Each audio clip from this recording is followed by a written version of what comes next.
بسم اللہ الرحمن الرحیم۔ السلام علیکم ورحمۃ اللہ وبرکاتہ۔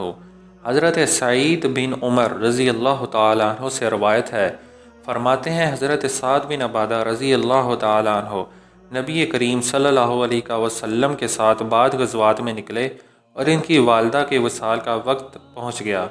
کسی نے کہا وصیت کر جاؤ، انہوں نے کہا کس چیز کی وصیت کر جاؤں؟ سب مال حضرت سعد رضی اللہ تعالیٰ عنہ کا ہے۔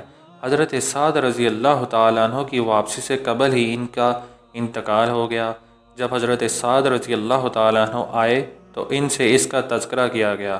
انہوں نے رسول کریم صلی اللہ علیہ وسلم کی بارگاہ میں عرض کیا، یا رسول اللہ صلی اللہ علیہ وسلم، اگر میں ان کی طرف سے یعنی والدہ مرحومہ کی طرف سے صدقہ کروں تو کیا میری والدہ صاحبہ کو اس کا نفع پہنچے گا؟ تو نبی کریم صلی اللہ علیہ وآلہ وسلم نے فرمایا ہاں۔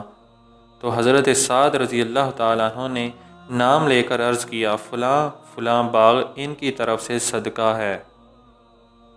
ایک اور حدیث شریف جو حضرت عبداللہ بن عباس رضی اللہ تعالیٰ عنہما سے مروی ہے، اس میں اس طرح کے کسی شخص نے رسول اللہ صلی اللہ علیہ وسلم سے عرض کیا کہ میری والدہ صاحبہ فوت ہو گئی ہیں، اگر ان کے واسطے کچھ صدقہ کیا جائے تو ان کو اس خیرات کا فائدہ پہنچے گا؟